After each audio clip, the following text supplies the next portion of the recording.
ಆತ್ಮೀಯ ಸ್ನೇಹಿತರೆ, MNS ಅಕಾಡೆಮಿಗೆ ಸ್ವಾಗತ. ಸ್ನೇಹಿತರೆ, ಮುಂಬರುವ ನೇಮಕಾತಿ ಪರೀಕ್ಷೆಗಳಂತ FDA, SDA, PSIಗೆ ಅತ್ಯಂತ ಉಪಯುಕ್ತವಾಗುವಂತಹ ಸಾಮಾನ್ಯ ಜ್ಞಾನದ 250 ಪ್ರಶ್ನೆಗಳನ್ನ ಈ ಒಂದು ವಿಡಿಯೋದಲ್ಲಿ ನೋಡೋಣ. ಈ ಎಲ್ಲ ಪ್ರಶ್ನೆಗಳು ಇತಿಹಾಸ, ಸಂವಿಧಾನ, ಭೂಗೋಳ, ಅರ್ಥಶಾಸ್ತ್ರ, ವಿಜ್ಞಾನ ಮತ್ತು ತಂತ್ರಜ್ಞಾನಕ್ಕೆ ಸಂಬಂಧಪಟ್ಟವಾಗಿರೋದ್ರಿಂದ ಈ ಒಂದು ವಿಡಿಯೋ FDAಗೆ ಅತ್ಯಂತ ಉಪಯುಕ್ತ. ಹಾಗಾಗಿ ದಯವಿಟ್ಟು ಈ ಒಂದು ವಿಡಿಯೋವನ್ನು ಕೊನೆಯವರೆಗೂ ವೀಕ್ಷಿಸಿ. ನಮ್ಮ ಪ್ರಯತ್ನ ಇಷ್ಟವಾದಲ್ಲಿ ನಮ್ಮ MNS ಅಕಾಡೆಮಿ ಚಾನಲ್ ಅನ್ನು ಸಬ್ಸ್ಕ್ರೈಬ್ ಮಾಡಿ, ಲೈಕ್ ಮಾಡಿ. ನಿಮ್ಮ ಸಾಧನೆಗೆ ನಮ್ಮದೊಂದು ಪ್ರಯತ್ನ. All the best. ಸ್ನೇಹಿತರೆ, ಮೊದಲನೇ ಪ್ರಶ್ನೆ, ಸಸ್ಯಗಳಿಗೆ ದ್ಯುತಿಸಂಶ್ಲೇಷಣೆಯ ತಾಣ ಯಾವುದು? ಇದಕ್ಕೆ ಸರಿ ಉತ್ತರ ಕ್ಲೋರೋಪ್ಲಾಸ್ಟ್ಗಳು. ಎರಡನೇ ಪ್ರಶ್ನೆ, ಸಾರಜನಕ ಸ್ಥಿರೀಕರಣ ಎಂದರೆ ಏನು? ಅದರ ಅರ್ಥ ಏನು? ಗಾಳಿಯಲ್ಲಿನ ಸಾರಜನಕವನ್ನು ಸಸ್ಯಗಳಿಂದ ಬಳಸಬಹುದಾದ ರೂಪವಾಗಿ ಪರಿವರ್ತಿಸುವಂತಹ ಪ್ರಕ್ರಿಯೆಯನ್ನ ಸಾರಜನಕ ಸ್ಥಿರೀಕರಣ ಎಂದು ಕರೆಯುವರು. ಅಥ್ಲೆಟ್ಸ್ ಫೂಟ್ ಎಂಬುದು ಡ್ಯಾಶ್ದಿಂದ ಉಂಟಾಗುವಂತಹ ರೋಗವಾಗಿದೆ. ಇದು ಶಿಲೀಂಧ್ರಗಳಿಂದ ಉಂಟಾಗುವಂತಹ ರೋಗವಾಗಿದೆ. ಕಿಡ್ನಿ ಕಲ್ಲುಗಳಲ್ಲಿ ಕಂಡುಬರುವ ಪ್ರಮುಖ ರಾಸಾಯನಿಕ ಸಂಯುಕ್ತ ಯಾವುದು? ಇದಕ್ಕೆ ಸರಿಯಾದಂತಹ ಉತ್ತರ ಕ್ಯಾಲ್ಸಿಯಂ ಆಕ್ಸಲೇಟ್. ಪ್ರತಿಜನಕವು ಏನು? ಪ್ರತಿಜನಕ ಅನ್ನುವುದು ಪ್ರತಿರಕ್ಷಣಾ ವ್ಯವಸ್ಥೆಯನ್ನು ಪ್ರಚೋದಿಸುವಂತಹ ವಸ್ತುವಾಗಿದೆ. ಅನೇಕ ತುಂಡುಗಳಾಗಿ ಕತ್ತರಿಸಿದ ನಂತರ ಸಂತಾನೋತ್ಪತ್ತಿ ಮಾಡುವ ಜೀವಿಗಳ ಸಾಮರ್ಥ್ಯವನ್ನು ಡ್ಯಾಶ್ ಎಂದು ಕರೆಯಲಾಗುತ್ತದೆ. ಈ ರೀತಿ ಸಂತಾನ ಪ್ರಕ್ರಿಯೆಯನ್ನ ಪುನರುತ್ಪಾದನೆ ಅಂತ ಕರಿತೀವಿ. ಜೀವಿಗಳಲ್ಲಿನ ಜೈವಿಕ ವೇಗವರ್ಧಕಗಳನ್ನು ಡ್ಯಾಶ್ ಎಂದು ಕರೆಯಲಾಗುತ್ತದೆ. ಕಿಣ್ವಗಳು ಅಂತ ಕರಿತೀವಿ. ಯಾವ ಹಾರ್ಮೋನ್ ಉಲ್ಬಣವು ಸ್ತ್ರೀಯರಲ್ಲಿ ಅಂಡೋತ್ಪತ್ತಿಯನ್ನು ಉತ್ತೇಜಿಸುತ್ತದೆ? ಸರಿಯಾದ ಉತ್ತರ ಲ್ಯೂಟೆನೈಸಿಂಗ್ ಹಾರ್ಮೋನ್ ಎಂಬುದು ಸ್ತ್ರೀಯರಲ್ಲಿ ಅಂಡೋತ್ಪತ್ತಿಯನ್ನು ಉತ್ತೇಜಿಸುವಂತಹ ಹಾರ್ಮೋನ್ ಆಗಿದೆ. ವಸ್ತುವು ಏಕರೂಪದ ವೃತ್ತಾಕಾರದ ಚಲನೆಗೆ ಒಳಗಾಗಿದ್ದರೆ ಅದರ ವೇಗವು ಏನಾಗಿರುತ್ತದೆ? ಬದಲಾಗುತ್ತದೆ. ವೃತ್ತಾಕಾರದ ಹಾದಿಯಲ್ಲಿ ಸುತ್ತುವ ಕಣಕ್ಕೆ ಕಣದ ವೇಗವರ್ಧನೆಯು ಡ್ಯಾಶ್ ಉದ್ದಕ್ಕೂ ಇರುತ್ತದೆ. ತ್ರಿಜ್ಯದ ಉದ್ದಕ್ಕೂ ಇರುತ್ತದೆ. ಚಲನಶಕ್ತಿ ಮತ್ತು ಪ್ರಚಲನ ಶಕ್ತಿಯ ಬದಲಾವಣೆಯ ಮೊತ್ತವು ಯಾವಾಗಲೂ ಡ್ಯಾಶ್ ಏನಾಗಿರುತ್ತದೆ? ಚಲನಶಕ್ತಿ ಮತ್ತು ಪ್ರಚಲನ ಶಕ್ತಿಯ ಬದಲಾವಣೆಯ ಮೊತ್ತವು ಯಾವಾಗಲೂ ಶೂನ್ಯವಾಗಿರುತ್ತದೆ. ವಿದ್ಯುತ್ ಬಲ್ಬ್ ಪ್ರಕಾಶಮಾನವಾಗಿ ಹೊಳೆಯುವಾಗ ವಿದ್ಯುತ್ ಶಕ್ತಿಯನ್ನು ಡ್ಯಾಶ್ ಆಗಿ ಪರಿವರ್ತಿಸಲಾಗುತ್ತದೆ. ಭಾಗಶಃ ಬೆಳಕಿನ ಶಕ್ತಿಯಾಗಿ ಮತ್ತು ಭಾಗಶಃ ಶಾಖ ಶಕ್ತಿಯಾಗಿ ಪರಿವರ್ತಿಸಲಾಗುತ್ತದೆ. ಕ್ರಿಕೆಟ್ ಪಂದ್ಯದಲ್ಲಿ ವೇಗವಾಗಿ ಚಲಿಸುವ ಚೆಂಡನ್ನು ಹಿಡಿಯುವಾಗ ನೆಲದಲ್ಲಿದ್ದ ಫೀಲ್ಡರ್ ಕ್ರಮೇಣ ಚಲಿಸುವ ಚೆಂಡಿನೊಂದಿಗೆ ತನ್ನ ಕೈಗಳನ್ನು ಹಿಂದಕ್ಕೆ ಎಳೆಯುತ್ತಾ ವೇಗವನ್ನು ಶೂನ್ಯಕ್ಕೆ ಇಳಿಸುತ್ತಾನೆ. ಈ ಒಂದು ಕ್ರಿಯೆ ಯಾವ ನಿಯಮವನ್ನು ಪ್ರತಿನಿಧಿಸುತ್ತದೆ? ಅಪ್ಲೈಡ್ ಕ್ವೆಶ್ಚನ್ ಇದು. ನ್ಯೂಟನ್ನ ಎರಡನೇ ಚಲನೆಯ ನಿಯಮವನ್ನು ಪ್ರತಿನಿಧಿಸುತ್ತದೆ. 1 kg ದ್ರವ್ಯರಾಶಿಯನ್ನು ಹೊಂದಿರುವ ವಸ್ತುವನ್ನು 1 N ಬಲಕ್ಕೆ ಒಳಪಡಿಸಿದರೆ ಅದು ಡ್ಯಾಶ್ನೊಂದಿಗೆ ಚಲಿಸುತ್ತದೆ. 1 ಮೀಟರ್ ಪರ್ ಸೆಕೆಂಡ್ ಸ್ಕ್ವಯರ್ ವೇಗವರ್ಧನೆಯೊಂದಿಗೆ ಚಲಿಸುತ್ತದೆ. ಹಿಮದ ಸಂಪೂರ್ಣವಾಗಿ ನಯವಾದ ಮೇಲ್ಮೈಯ ಸಮತಲದ ಮಧ್ಯದಲ್ಲಿ ಮನುಷ್ಯ ವಿಶ್ರಾಂತಿ ಪಡೆಯುತ್ತಾನೆ. ಯಾವ ನಿಯಮವನ್ನು ಬಳಸಿಕೊಳ್ಳುವ ಮೂಲಕ ಅವನು ತನ್ನನ್ನು ತೀರಕ್ಕೆ ಸಾಗಿಸಬಹುದು? ನ್ಯೂಟನ್ನ ಮೂರನೆಯ ಚಲನೆಯ ನಿಯಮವನ್ನು ಆಧರಿಸಿ. ಚಲಿಸುವ ಬಸ್ ಇದ್ದಕ್ಕಿದ್ದಂತೆ ಬ್ರೇಕ್ ಅನ್ನು ಅನ್ವಯಿಸಿದಾಗ ಅದರಲ್ಲಿ ಕುಳಿತ ಪ್ರಯಾಣಿಕರು ಮುಂದಿನ ದಿಕ್ಕಿನಲ್ಲಿ ಬೀಳುತ್ತಾರೆ. ಇದನ್ನು ಯಾವ ನಿಯಮದಿಂದ ವಿವರಿಸಬಹುದು? ಈ ರೀತಿ ಆಗಲಿಕ್ಕೆ ನ್ಯೂಟನ್ನ ಚಲನೆಯ ಮೊದಲನೇ ನಿಯಮದಿಂದ ಇದನ್ನು ಅಪ್ಲೈಡ್ ಆಗಿ ನಾವು ಅರ್ಥ ಮಾಡಿಕೊಳ್ಳಬಹುದು. ಯಾವ ತತ್ವದ ಮೇಲೆ ಜೆಟ್ ಎಂಜಿನ್ ಕಾರ್ಯನಿರ್ವಹಿಸುತ್ತದೆ? ರೇಖೀಯ ಸಂವೇಗದ ಸಂರಕ್ಷಣೆಯ ತತ್ವದ ಆಧಾರದ ಮೇಲೆ ಜೆಟ್ ಎಂಜಿನ್ ಕಾರ್ಯವನ್ನು ನಿರ್ವಹಿಸುತ್ತದೆ. ಒಂದು ವಸ್ತುವಿನ ವೇಗವು ಹಿಂದಿನ ವೇಗಕ್ಕಿಂತ 2 ಪಟ್ಟು ಹೆಚ್ಚಿದ್ದರೆ ಆಗ ಅದರ ಚಲನಶಕ್ತಿ ಡ್ಯಾಶ್ ಆಗುತ್ತದೆ. 4 ಪಟ್ಟು ಆಗುತ್ತದೆ. ಗುರುತ್ವಾಕರ್ಷಣೆಯಿಂದಾಗಿ ವೇಗೋತ್ಕರ್ಷದ ಮೌಲ್ಯವು ಸಮಭಾಜಕದ ಮೇಲೆ ಕನಿಷ್ಠವಾಗಿರುತ್ತದೆ. ಮುಂದಿನ ಪ್ರಶ್ನೆ, ಚಂದ್ರನು ಭೂಮಿಯ ಗುರುತ್ವಾಕರ್ಷಣ ಕ್ಷೇತ್ರದಿಂದ ಶಾಶ್ವತವಾಗಿ ತಪ್ಪಿಸಿಕೊಳ್ಳಬೇಕಾದರೆ ಅದಕ್ಕೆ ಡ್ಯಾಶ್ ವೇಗದ ಅಗತ್ಯವಿರುತ್ತದೆ. 11.2 ಕಿಲೋಮೀಟರ್ ಪರ್ ಸೆಕೆಂಡ್ ವೇಗದ ಅಗತ್ಯವಿರುತ್ತದೆ. ಚಂದ್ರನು ಭೂಮಿಯ ಗುರುತ್ವಾಕರ್ಷಣ ಕ್ಷೇತ್ರದಿಂದ ಶಾಶ್ವತವಾಗಿ ತಪ್ಪಿಸಿಕೊಳ್ಬೇಕಾದ್ರೆ ಈ ಸ್ಪೀಡಲ್ಲಿ ಅದರ ವೇಗ ಇರಬೇಕಾಗುತ್ತೆ. ವಸ್ತುವು ಸಮಭಾಜಕದ ಮೇಲೆ 5 kg ತೂಕವಿರುತ್ತದೆ. ಧ್ರುವಗಳಲ್ಲಿ ಅದರ ತೂಕ ಎಷ್ಟಿರ್ತದೆ? ಸಮಭಾಜಕ ವೃತ್ತದಲ್ಲಿ 5 kg ಇದ್ದರೆ ಧ್ರುವಗಳಲ್ಲಿ ಅದರ ತೂಕ 5 kgಗಿಂತ ಕಡಿಮೆ. ಸೋನಾರ್ನಲ್ಲಿ ನಾವು ಡ್ಯಾಶ್ ತರಂಗಗಳನ್ನು ಬಳಸುತ್ತೇವೆ. ಇದರಲ್ಲಿ ಬಳಸುವಂತಹ ತರಂಗಗಳು ಅಲ್ಟ್ರಾಸಾನಿಕ್ ತರಂಗಗಳಾಗಿದ್ದಾವೆ. ಬಾವಲಿಗಳು ರಾತ್ರಿಯಲ್ಲಿ ಅಡೆತಡೆಗಳ ದೂರ, ನಿರ್ದೇಶನಗಳು, ಸ್ವರೂಪ ಮತ್ತು ಗಾತ್ರವನ್ನು ಕಂಡುಹಿಡಿಯಬಹುದು. ಬಾವಲಿಯಿಂದ ಹೊರಸೂಸಲ್ಪಟ್ಟ ಡ್ಯಾಶ್ಗಳ ಪ್ರತಿಬಿಂಬದಿಂದ ಇದು ಸಾಧ್ಯವಾಗುತ್ತದೆ. ಇದಕ್ಕೆ ಸರಿ ಉತ್ತರ ಅಲ್ಟ್ರಾಸಾನಿಕ್ ತರಂಗಗಳಿಂದ ಇದು ಸಾಧ್ಯವಾಗುತ್ತೆ. ಕಡಿಮೆ ತಾಪಮಾನಗಳು ಕ್ರಯೋಜೆನಿಕ್ಸ್ನ ಉಪಯೋಗಗಳೇನು? ಬಾಹ್ಯಾಕಾಶ ಪ್ರಯಾಣ, ಶಸ್ತ್ರಚಿಕಿತ್ಸೆ ಮತ್ತು ಮ್ಯಾಗ್ನೆಟಿಕ್ ಲಿವಿಟೇಷನ್ ನಂತಹ ಸಾರಿಗೆಯಲ್ಲಿ ಬಳಕೆ ಮಾಡಲಾಗುತ್ತೆ. ತೀವ್ರವಾದ ಚಳಿಗಾಲದಲ್ಲಿ ಸರೋವರದ ಮೇಲ್ಮೈ ಹೆಪ್ಪುಗಟ್ಟುತ್ತದೆ, ಆದರೆ ಅದರ ಕೆಳಭಾಗದಲ್ಲಿರುವ ನೀರು ಇನ್ನೂ ದ್ರವವಾಗಿರುತ್ತದೆ. ಇದಕ್ಕೆ ಕಾರಣವೇನು? ನೀರಿನ ಸಾಂದ್ರತೆಯು 4 ಡಿಗ್ರಿ ಸೆಂಟಿಗ್ರೇಡ್ಗಳಿಗಿಂತ ಗರಿಷ್ಠವಾಗಿರುತ್ತದೆ. ರೇಡಿಯೋ ತರಂಗಗಳನ್ನು ಬಳಸಿಕೊಂಡು ದೂರದ ವಸ್ತುಗಳ ಸ್ಥಳ ಮತ್ತು ದೂರವನ್ನು ನಿರ್ಧರಿಸಲು ಯಾವ ಸಾಧನವನ್ನು ಬಳಸಲಾಗುತ್ತದೆ?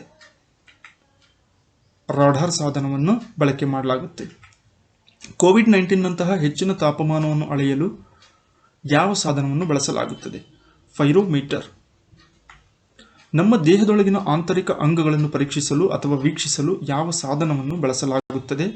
ಎಂಡೋಸ್ಕೋಪ್ ಸರಿಯಾದಂತಹ ಉತ್ತರವಾಗಿದೆ. ನೀರೊಳಗಿನ ಶಬ್ದಗಳನ್ನು ಕಂಡುಹಿಡಿಯಲು, ಮೇಲ್ವಿಚಾರಣೆ ಮಾಡಲು ಮತ್ತು ರೆಕಾರ್ಡ್ ಮಾಡಲು ವಿನ್ಯಾಸಗೊಳಿಸಲಾದಂತಹ ನೀರೊಳಗಿನ ಸಾಧನ ಯಾವುದು? ಹೈಡ್ರೋಫೋನ್ ಅಂತ ಕರಿತೀವಿ.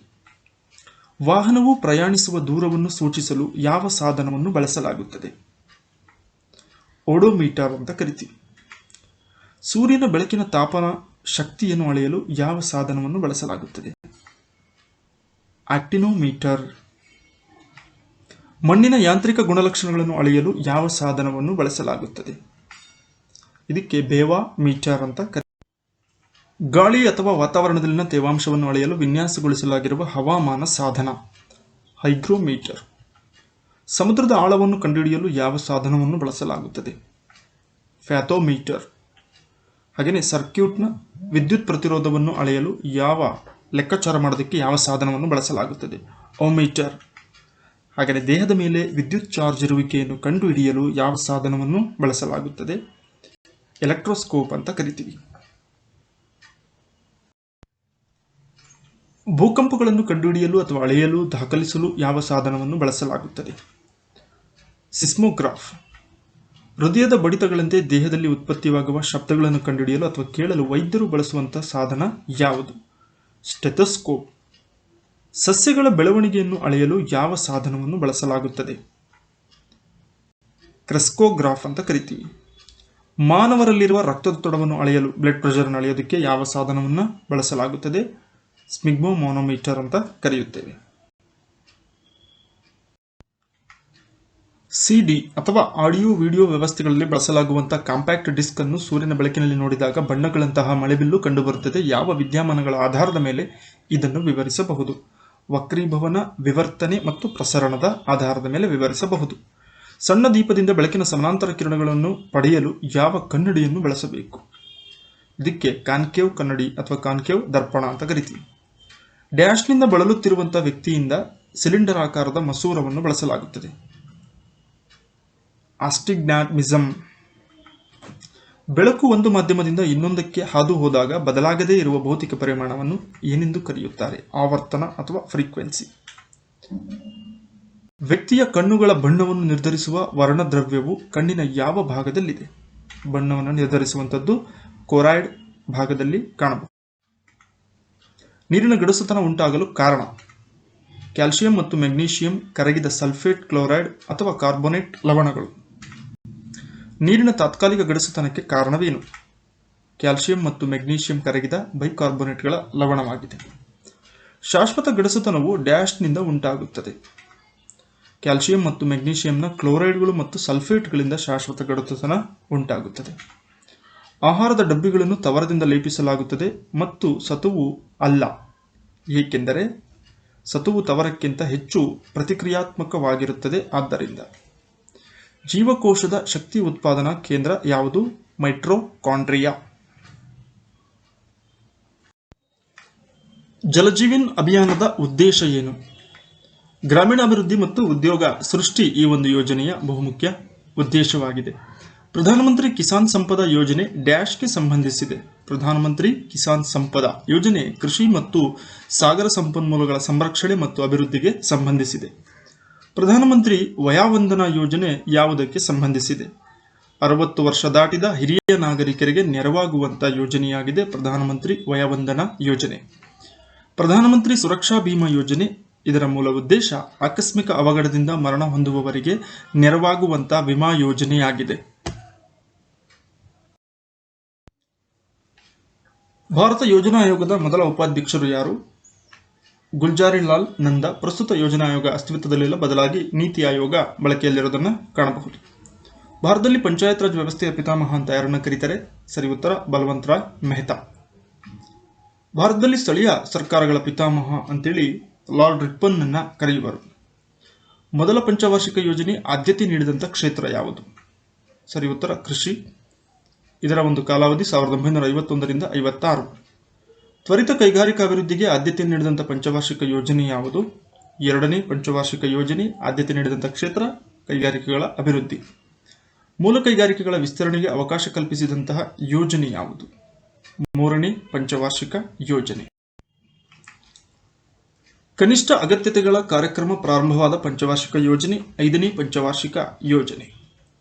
ಭಾರತದಲ್ಲಿ ಆವರ್ತ ಯೋಜನೆಗಳನ್ನು ಜಾರಿಗೆ ತಂದಂತಹ ಪ್ರಧಾನಿ ಯಾರು? ಮೊರಾರ್ಜಿ ದೇಸಾಯಿ. ಭಾರತದಲ್ಲಿ ಆವರ್ತ ಯೋಜನೆಗಳು ಅಸ್ತಿತ್ವಕ್ಕೆ ಮುನ್ನ ಇದ್ದ ಪಂಚವಾರ್ಷಿಕ ಯೋಜನೆ ಯಾವುದು? 5ನೇ ಪಂಚವಾರ್ಷಿಕ ಯೋಜನೆ. ಮಾನವಾಭಿವೃದ್ಧಿ ದೇಶದ ಎಲ್ಲ ಅಭಿವೃದ್ಧಿಯ ಪ್ರಯತ್ನಗಳಿಗೆ ಮೂಲ ಎಂದು ಮನಗಾಣಿಸಿದ ಪಂಚವಾರ್ಷಿಕ ಯೋಜನೆ ಯಾವುದು? 8ನೇ ಪಂಚವಾರ್ಷಿಕ ಯೋಜನೆ. ಸಮಾಜದ ದುರ್ಬಲ ವರ್ಗದ ಏಳಿಗೆಗಾಗಿ ಮೊದಲು ಆದ್ಯತೆಯನ್ನು ನೀಡಿದಂತಹ ಪಂಚವಾರ್ಷಿಕ ಯೋಜನೆ ಯಾವುದು? 5ನೇ ಪಂಚವಾರ್ಷಿಕ ಯೋಜನೆ. ಕಾಲಾವಧಿ 1974ರಿಂದ 78. ಭಾರತದಲ್ಲಿ ಕೃಷಿ ವಲಯದ ಮೇಲೆ ಗರಿಷ್ಠ ವೆಚ್ಚವನ್ನು ಮಾಡಿದ ಪಂಚವಾರ್ಷಿಕ ಯೋಜನೆ 4ನೇ ಪಂಚವಾರ್ಷಿಕ ಯೋಜನೆ. ಕಾಲಾವಧಿ 1969ರಿಂದ 74. ಹಾಗೆಯೇ ಸ್ವಯಂ ಪ್ರಗತಿ ಮತ್ತು ಶೂನ್ಯ ವಿದೇಶಿ ನೆರವನ್ನು ಉದ್ದೇಶವಾಗಿಟ್ಟುಕೊಂಡಿದ್ದ ಪಂಚವಾರ್ಷಿಕ ಯೋಜನೆ, ಇದಕ್ಕೂ ಕೂಡ 4ನೇ ಪಂಚವಾರ್ಷಿಕ ಯೋಜನೆ ಸರಿಯಾದ ಉತ್ತರ. 3ನೇ ಪಂಚವಾರ್ಷಿಕ ಯೋಜನೆಯ ಅಭಿವೃದ್ಧಿ ಉದ್ದೇಶಗಳ ಅಧ್ಯಾಯದ ಕರ್ತೃ ಅಂತ ಯಾರನ್ನು ಕರಿತೀವಿ? ಮೊರಾರ್ಜಿ ದೇಸಾಯಿ. ರಾಷ್ಟ್ರೀಯ ಅಭಿವೃದ್ಧಿ ಮಂಡಳಿ, ನ್ಯಾಷನಲ್ ಡೆವಲಪ್ಮೆಂಟ್ ಕಮಿಟಿ ಅಂತ ಕರಿತೀವಿ. ಇದರ ಪದನಿಮಿತ್ತ ಅಧ್ಯಕ್ಷರು ಯಾರಾಗಿರ್ತಾರೆ? ಪ್ರಧಾನಮಂತ್ರಿ. ಭಾರತದಲ್ಲಿ ಬೃಹತ್ ಪ್ರಮಾಣದ ಕೈಗಾರಿಕೆಗಳಿಗೆ ಕಡಿಮೆ ಒತ್ತನ್ನು ನೀಡಿ ಮೂಲಸೌಕರ್ಯಗಳ ಅಭಿವೃದ್ಧಿಗೆ ಹೆಚ್ಚಿನ ಆದ್ಯತೆ ನೀಡಲು ಪ್ರಾರಂಭಿಸಿದಂಥ ಪಂಚವಾರ್ಷಿಕ ಯೋಜನೆ 8ನೇ ಪಂಚವಾರ್ಷಿಕ ಯೋಜನೆ. ನೆಹರು ಮಲ್ನೋಬಿಸ್ ಕಾರ್ಯತಂತ್ರ ಆರಂಭ ಮತ್ತು ಅಂತ್ಯಗೊಂಡಂಥ ಪಂಚವಾರ್ಷಿಕ ಯೋಜನೆ 2ರಿಂದ 7ನೇ ಪಂಚವಾರ್ಷಿಕ ಯೋಜನೆಗಳು. ಬಡತನ ನಿವಾರಣೆಗೆ ಆದ್ಯತೆ ನೀಡಿದಂಥ ಪಂಚವಾರ್ಷಿಕ ಯೋಜನೆ 5ನೇ ಪಂಚವಾರ್ಷಿಕ ಯೋಜನೆ. ಆಹಾರ ಭದ್ರತೆ ಮತ್ತು ಮಹಿಳಾ ಸಬಲೀಕರಣಕ್ಕೆ ಆದ್ಯತೆಯನ್ನು ನೀಡಿದಂತಹ ಪಂಚವಾರ್ಷಿಕ ಯೋಜನೆ 9ನೇ ಪಂಚವಾರ್ಷಿಕ ಯೋಜನೆ. 3ನೇ ಪಂಚವಾರ್ಷಿಕ ಯೋಜನೆಯ ವಿಫಲತೆಗೆ ಕಾರಣಗಳು ಏನು? ಭಾರತ ಚೀನಾ ಯುದ್ಧ, ಭಾರತ ಪಾಕ್ ಯುದ್ಧ ಈ ಎರಡರ ಕಾರಣಗಳಿಂದ ರಕ್ಷಣಾ ವೆಚ್ಚ ಹೆಚ್ಚಳವಾಗಿ ಅದೇ ಸಂದರ್ಭದಲ್ಲಿ ಮಾನ್ಸೂನ್ ಮಳೆಯ ಅಭಾವದಿಂದಾಗಿ ಈ ಒಂದು ಪಂಚವಾರ್ಷಿಕ ಯೋಜನೆ ವಿಫಲತೆ ಆಯಿತು. 4ನೇ ಪಂಚವಾರ್ಷಿಕ ಯೋಜನೆಯ ವಿಫಲತೆಗೆ ಕಾರಣಗಳು ಏನು? ಭಾರತ ಪಾಕ್ ಯುದ್ಧ, ಇದರಿಂದ ರಕ್ಷಣಾ ವೆಚ್ಚ ಹೆಚ್ಚಳಾಗಿ ಸೇಮ್ ಮಾನ್ಸೂನ್ ಮಳೆಯ ಅಭಾವ, ಬಂಗಾಳದ ನಿರಾಶ್ರಿತರ ಸಮಸ್ಯೆಯೂ ಕೂಡ ಬಹುಮುಖ್ಯ ಕಾರಣ ಆಯಿತು. ಕಾರ್ಮಿಕರು ಒಂದು ಉದ್ಯೋಗದಿಂದ ಇನ್ನೊಂದು ಉದ್ಯೋಗಕ್ಕೆ ವಲಸೆ ಹೋದ ಸಂದರ್ಭದಲ್ಲಿ ಸೃಷ್ಟಿಯಾಗುವಂಥ ನಿರುದ್ಯೋಗವನ್ನು ಏನೆಂದು ಕರೆಯುತ್ತಾರೆ? ಇದಕ್ಕೆ ಘರ್ಷಣಾತ್ಮಕ ನಿರುದ್ಯೋಗ ಅಂತ ಕರೆಯುವರು. ಭಾರತದ ಆರ್ಥಿಕತೆಯಲ್ಲಿ ಹೆಚ್ಚು ಕಂಡುಬರುವ ನಿರುದ್ಯೋಗದ ಪ್ರಕಾರ ಯಾವುದು? ಮರೆಮಾಚಿದ ನಿರುದ್ಯೋಗ. ಭಾರತದಲ್ಲಿ ಮರೆಮಾಚಿದ ನಿರುದ್ಯೋಗ ಸ್ವರೂಪ ಹೆಚ್ಚು ಕಂಡುಬರಲು ಕಾರಣವೇನು? ಕೃಷಿ ವಲಯ ಮತ್ತು ಗ್ರಾಮೀಣ ವಲಯ ಹೆಚ್ಚಾಗಿರುವಂಥದ್ದು ಇದಕ್ಕೆ ಬಹುಮುಖ್ಯ ಕಾರಣ. ಭಾರತದಲ್ಲಿ ಮರೆಮಾಚಿದ ನಿರುದ್ಯೋಗ ಸ್ವರೂಪ ಗ್ರಾಮೀಣ ಪ್ರದೇಶದಲ್ಲಿ ಹೆಚ್ಚು ಕಂಡುಬರೋದಕ್ಕೆ ಕಾರಣ ಏನು? ದೇಶದಲ್ಲಿ ತಾಂತ್ರಿಕ ಅಭಿವೃದ್ಧಿಯ ಮಟ್ಟ ಕಡಿಮೆ ಇರೋದರಿಂದ ಗ್ರಾಮೀಣ ಪ್ರದೇಶದಲ್ಲಿ ಮರೆಮಾಚಿದ ನಿರುದ್ಯೋಗದ ಸ್ವರೂಪವನ್ನು ಕಾಣುತ್ತೇವೆ. ಅಭಿವೃದ್ಧಿಶೀಲ ರಾಷ್ಟ್ರಗಳಲ್ಲಿ ನಿರುದ್ಯೋಗ ಸಾಮಾನ್ಯವಾಗಿರಲು ಕಾರಣವೇನು? ಪೂರಕ ಉತ್ಪಾದನಾಂಗಗಳ ಕೊರತೆ ಇದಕ್ಕೆ ಬಹುಮುಖ್ಯ ಕಾರಣವಾಗಿದೆ. ಇತ್ತೀಚಿನ ದಿನಗಳಲ್ಲಿ ಭಾರತದ ಆರ್ಥಿಕತೆಗೆ ಕೃಷಿ ವಲಯದ ಕೊಡುಗೆ ಇಳಿಕೆಯಾಗುತ್ತಿದೆ. ಭಾರತದ ಒಟ್ಟು ರಾಷ್ಟ್ರೀಯ ಉತ್ಪನ್ನಕ್ಕೆ ವಲಯವಾರು ಕೊಡುಗೆಗಳ ಇಳಿಕೆ ಕ್ರಮವನ್ನು ನೋಡಿದಾಗ ಸೇವಾ ವಲಯ ಮೊದಲು, ಕೈಗಾರಿಕೆ 2ನೇ ಸ್ಥಾನ, ಕೃಷಿ 3ನೇ ಸ್ಥಾನ. ಚಕ್ರೀಯ ನಿರುದ್ಯೋಗ ಕಂಡುಬರಲು ಮುಖ್ಯ ಕಾರಣವೇನು? ಆರ್ಥಿಕತೆಯಲ್ಲಿ ವ್ಯಾಪಾರಿ ಚಕ್ರಗಳ ಏರಿಳಿತವಾಗುವುದರಿಂದ ಈ ರೀತಿ ನಿರುದ್ಯೋಗವನ್ನು ಕಾಣ್ತೇವೆ.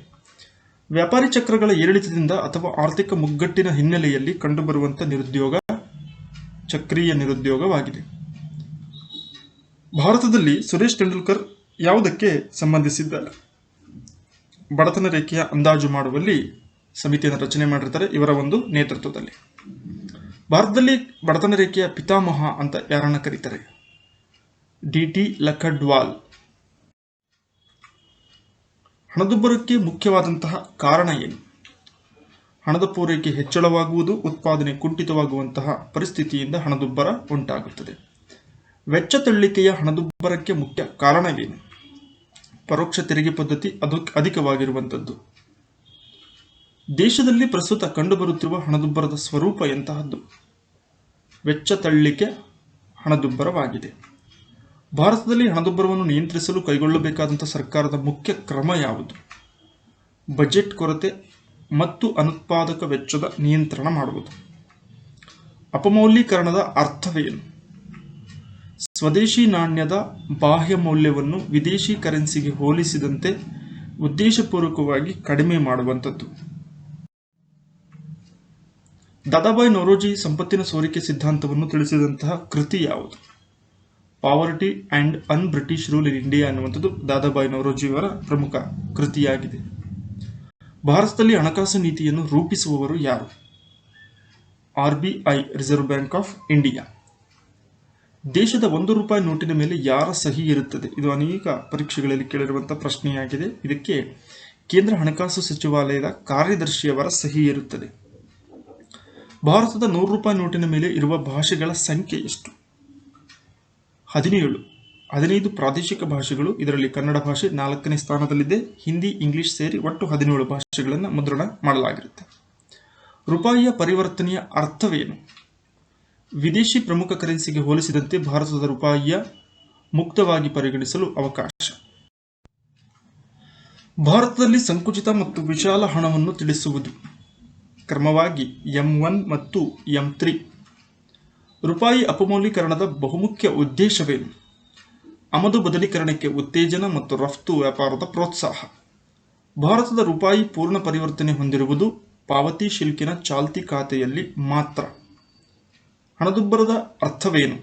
ಸರಕುಗಳ ಬೆಲೆ ಹೆಚ್ಚಳವಾಗುವುದು, ಹಣದ ಮೌಲ್ಯ ಕುಸಿತವಾಗುವಂಥ ಪ್ರಕ್ರಿಯೆಯನ್ನು ಹಣದುಬ್ಬರ ಅಂತ ಕರೀತಾರೆ. ಹಣದುಬ್ಬರದೊಂದಿಗೆ ನಿರುದ್ಯೋಗ ಹೆಚ್ಚಳವಾಗುವ ಸನ್ನಿವೇಶ, ಇದನ್ನು ಎಂತ ಕರೀತಾರೆ? ಸ್ಟಾಗ್ಫ್ಲೇಷನ್ ಅಂತ ಕರೀತಾರೆ. ಆರ್ಥಿಕತೆಯಲ್ಲಿ ಸಮಗ್ರ ಬೇಡಿಕೆಯು ಸಮಗ್ರ ಪೂರೈಕೆಗಿಂತ ಹೆಚ್ಚಳವಾಗುವುದರಿಂದ ಸಾಮಾನ್ಯ ಬೆಲೆ ಮಟ್ಟಗಳಲ್ಲಾಗುವಂಥ ಬದಲಾವಣೆ ತಿಳಿಸುವುದು ಬೇಡಿಕೆ ಸೆಳೆತ ಹಣದುಬ್ಬರ ಅಂತ ಕರಿತೀವಿ. ಹಣದುಬ್ಬರವು ಸರ್ಕಾರದ ತೆರಿಗೆ ಆದಾಯದ ಮೇಲೆ ಬೀರುವ ಪರಿಣಾಮವನ್ನು ತಿಳಿಸುವಂಥ ಸನ್ನಿವೇಶ ಏನಂತ ಕರಿತೀವಿ? ಇದಕ್ಕೆ ಫಿಸ್ಕಲ್ ಡ್ರ್ಯಾಗ್ ಅಂತ ಕರಿತೀವಿ. ಭಾರತ ಸಂವಿಧಾನದ ಪ್ರಕಾರ ಸಾರ್ವಜನಿಕ ನಿಧಿಯನ್ನು ಪಡೆಯುವ ಮತ್ತು ಹಂಚಿಕೆಯನ್ನು ಮಾಡುವುದು ಕೇಂದ್ರ ಮತ್ತು ರಾಜ್ಯ ಸರ್ಕಾರಗಳ ನಡುವೆ ಹಂಚಿಕೆಯನ್ನು ಮಾಡಬಹುದು. ದೇಶದ ಸಗಟು ಬೆಲೆ ಸೂಚ್ಯಂಕದಲ್ಲಿ ಒಳಪಟ್ಟಿರುವ ಮುಖ್ಯ ಸರಕುಗಳೆಂದರೆ ಪ್ರಾಥಮಿಕ ಉತ್ಪನ್ನಗಳು, ತಯಾರಿಕಾ ಉತ್ಪನ್ನಗಳು, ಇಂಧನ, ಶಕ್ತಿ ಮತ್ತು ಪೆಟ್ರೋಲಿಯಂ ಉತ್ಪನ್ನಗಳು. ಕಾಗದದ ಚಿನ್ನ ಎಂದು ಕರೆಯಲ್ಪಡುವುದು ವಿಶೇಷ ಸ್ವೀಕಾರದ ಹಕ್ಕುಗಳು. ವಿಶ್ವ ಆರ್ಥಿಕ ವರನೋಟವನ್ನು ಪ್ರಕಟಿಸುವವರು ಯಾರು? ಅಂತಾರಾಷ್ಟ್ರೀಯ ಹಣಕಾಸು ನಿಧಿ, ಇಂಟರ್ನ್ಯಾಷನಲ್ ಮಾನಿಟರಿಂಗ್ ಫಂಡ್. ಭಾರತದಲ್ಲಿ ಚಿನ್ನದ ನಾಣ್ಯಗಳನ್ನು ವಿತರಿಸಿದ ಮೊದಲ ರಾಜರು ಯಾರು? ಇಂಡೋ ಗ್ರೀಕನ್ನರು. ಸಾಂಚಿಯಲ್ಲಿರುವ ಅತಿದೊಡ್ಡ ಸ್ತೂಪವು ಯಾರ ಕಾಲಕ್ಕೆ ನಿಯೋಜಿಸಲ್ಪಟ್ಟಿದೆ? ಮೌರ್ಯರ ಕಾಲಕ್ಕೆ ಸಂಬಂಧಿಸಿದೆ. ಮನುಷ್ಯ ಬೆಳೆದ ಆರಂಭಿಕ ಧಾನ್ಯಗಳು ಯಾವುವು? ಗೋಧಿ ಮತ್ತು ಬಾರ್ಲಿ. ಹರಪ್ಪನ ನಾಗರಿಕತೆಯ ಮುದ್ರೆಗಳಲ್ಲಿ ಈ ಕೆಳಗಿನ ಯಾವ ಪ್ರಾಣಿಗಳನ್ನು ಹೆಚ್ಚು ಚಿತ್ರಿಸಲಾಗಿದೆ? ಯೂನಿಕಾರ್ನ್ ಅಥವಾ ಗೂಳಿ.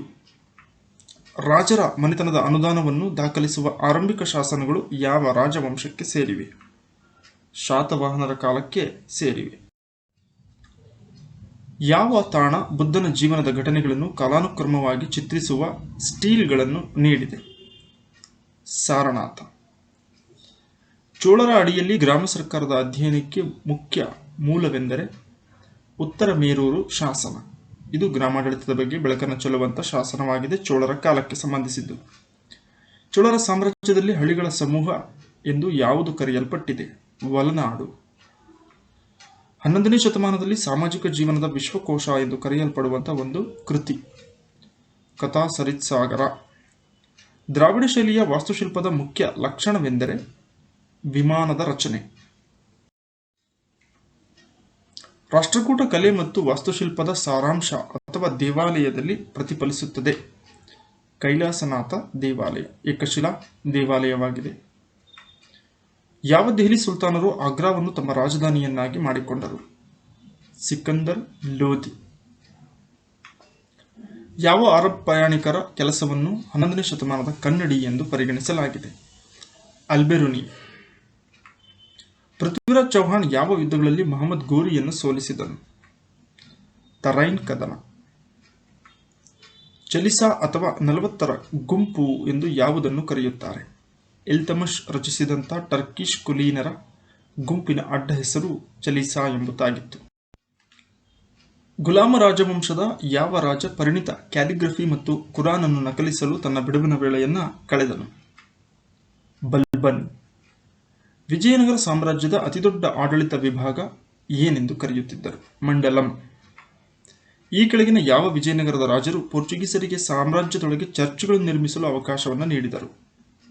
2ನೇ ವೆಂಕಟ ವೆಲ್ಲೂರಿನಲ್ಲಿ ಚರ್ಚ್ಗಳನ್ನು ನಿರ್ಮಿಸಲು ಪೋರ್ಚುಗೀಸರಿಗೆ ಅವಕಾಶವನ್ನು ಮಾಡಿಕೊಟ್ಟಿದ್ದನು. ವಿಜಯನಗರ ವರ್ಣಚಿತ್ರಗಳ ಅತ್ಯುತ್ತಮ ಮಾದರಿಗಳು ಇಲ್ಲಿ ಕಂಡು ಬಂದಿವೆ. ಲೆಪಾಕ್ಷಿಯಲ್ಲಿರುವಂತಹ ಮಾದರಿಗಳಲ್ಲಿ ನಾವು ಇದನ್ನು ಕಾಣಬಹುದು. ಅಕ್ಬರನ ಆಶಯಗಳಿಗೆ ಅನುಗುಣವಾಗಿ ರಾಮಾಯಣವನ್ನು ಫರ್ಷಿಯನ್ ಭಾಷೆಗೆ ಅನುವಾದಿಸಿದವರು ಯಾರು? ಅಬ್ದುಲ್ ಖಾದರ್ ಬಡೌನಿ ಎನ್ನುವಂತಹ ವ್ಯಕ್ತಿ ರಾಮಾಯಣವನ್ನು ಫರ್ಷಿಯನ್ ಭಾಷೆಗೆ ಅನುವಾದವನ್ನು ಮಾಡಿರ್ತಾನೆ. ಬಾಬರ್ ಭಾರತವನ್ನು ಆಕ್ರಮಿಸಿದಾಗ ದಕ್ಷಿಣ ಭಾರತದಲ್ಲಿ ವಿಜಯನಗರ ಸಾಮ್ರಾಜ್ಯದ ಆಡಳಿತಗಾರ ಯಾರಾಗಿದ್ದರು? ಕೃಷ್ಣದೇವರಾಯ. 1921ರ ಮೊಪ್ಲಾ ದಂಗೆ ಎಲ್ಲಿ ಪ್ರಾರಂಭವಾಯಿತು? ಕೇರಳ ರಾಜ್ಯದಲ್ಲಿ ಇದು ಪ್ರಾರಂಭವಾಯಿತು.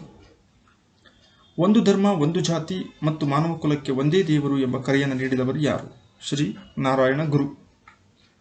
ಬಂಗಾಳ ಪ್ರೆಸಿಡೆನ್ಸಿಯಲ್ಲಿ ರಾಜಾರಾಮ್ ಮೋಹನ್ ರಾಯ್ ನಂತರ ಬ್ರಹ್ಮ ಸಮಾಜವನ್ನು ಪುನರುಜ್ಜೀವನಗೊಳಿಸಿದವರು ಯಾರು?